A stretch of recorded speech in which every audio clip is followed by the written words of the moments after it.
Hakajingat lenti Shillong hadien bola syakjit kumudukot ke yang dorbar tauan ke jela Meghalaya na Sohïong constituency haga khatlai tere ujemang arja apply haringkat kejingin senran langgi Bah bat kinong kersan Bah Synshar kupar Roy Lyngdoh ulah hiar mendibu syntiew haulum jingtep jong kenyi jong u katau Bah HDR Lyngdoh ubadeiru MLA berem ke Sohïong constituency baru menteri berem ke sarkar jela. Kumbon cukdo, bagajing klat no jau Bah HDR Lyngdoh kumukur tong ke United Democratic Party haga arpo tri ulber arja arpulai kata syntiew shua ke election nong tauan ke yang dorbar tauan ke jela Meghalaya kalwan rak kajing pensange bat rapor ya ke election na Sohïong constituency.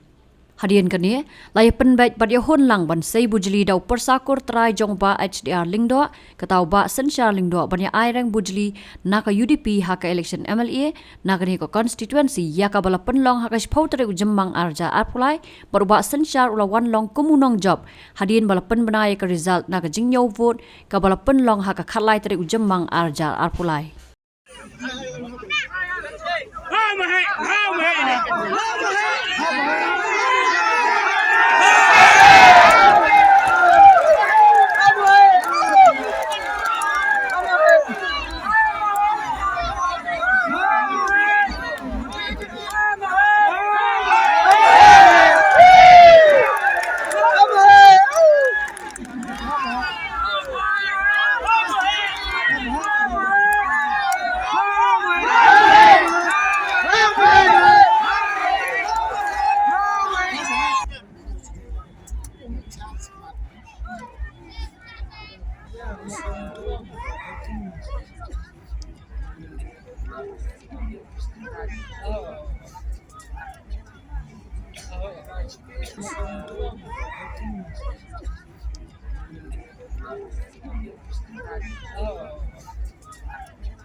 Kabur boyo mani ke parti UDP galau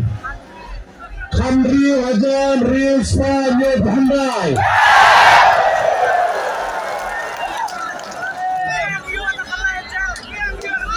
Parti Kedewan Baya galau Harlai Hajar Arsta Amri Punyal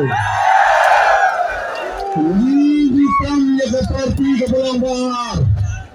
Bahkan margin galau Leit Hajar Salspai Atiar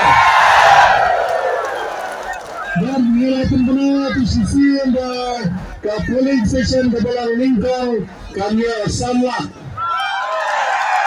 kebalarnya alam